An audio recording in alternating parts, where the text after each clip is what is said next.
Hello, ladies and gentlemen. It's your boy, Pazim Facebook Secrets and Confessions. Tawaya nemwe program nyowani. Program ya Trukuti. I am single and I am searching. This might be my next soulmate. Saka pa program inoi anditi. Inini I'll be your medium. Then kana uri single. Ndichafambira nyaya dzako anditi. You come to my inbox. Then you tell me kuti inini mkoma I'm looking for a woman who is like this and this and this, and makore akati kana kuti hanzvadzi ndiri kutsvakawo mukomana kana murume ane makore akati this and that. Ndichasiya namba yangu comment section, ndichasiya namba yangu description. So uya ku WhatsApp kwangu, tell me your story, leave me with your number, then I will come here and I will post it for you.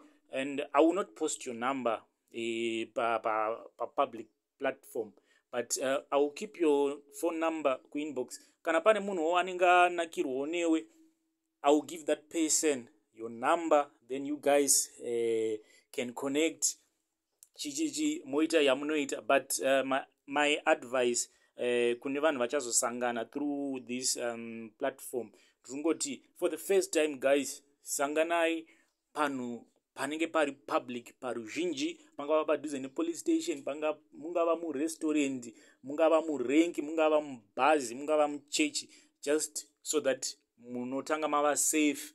Then once you are sure kuti no munhu uyu wandasangana naye munhu ari bo, haasi serial killer chichichichi, then mozoenda henyu kuma sleep over, mozoenda henyu monochata, monoita sei. Then kana mava kuda unochatawo, musazoti kanganwa, mungotiudzawo come back here tozototaura kuti no post iya yakati vanhu vaya vakazotochata vakatoita vana 10 ikoko handiri. Anyway, so post yedu yekutanga, I have this lady here, regai ndingoverenga. Hanzi, hello, can you post for me as Heidi? I'm a girl, 21 years of age. I was born HIV positive, and I'm looking for a guy who is mature and same status with me. I have no kids and never been married, so I want someone who is not married and having no kids, or one at least. Anenge are interested, will get my number from you. Thank you. Okay, this is our first single.